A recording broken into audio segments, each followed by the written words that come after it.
Good morning. It is Friday, January 14th, 2022. Back here for Daily Shakeup number 458.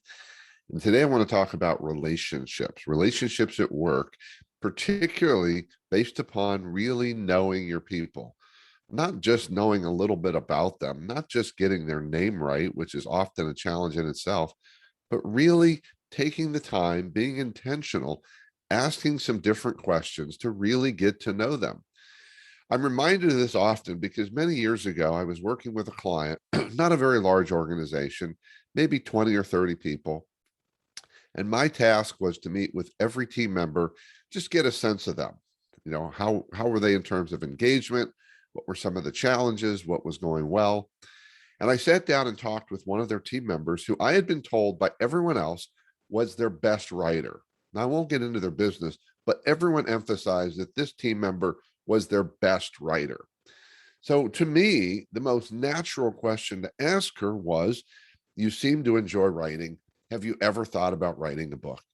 Well, she proceeded to go on and tell me that not only had she thought about it, but that she had had a traumatic event in her life.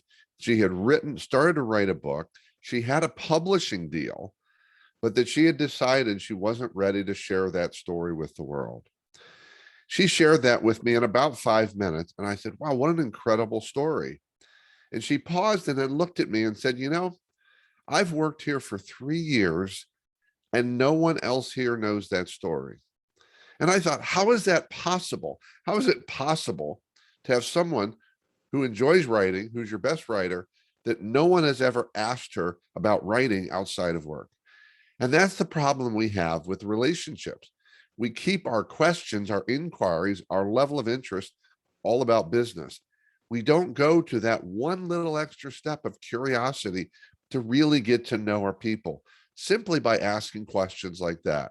Have you ever? What's the why? When people look at where people went to school and ask them why they chose that school, why did they choose their major, ask them about their life, but ask those why questions. So not only know about their life, but you get to know who they are. That's where relationships are built. That's what trust is founded on. And the foundation of these questions is curiosity, genuine interest, and empathy, because that's what leaders and managers do. That's it for today. Keep taking care of yourself and everyone around you. By all means, stay connected.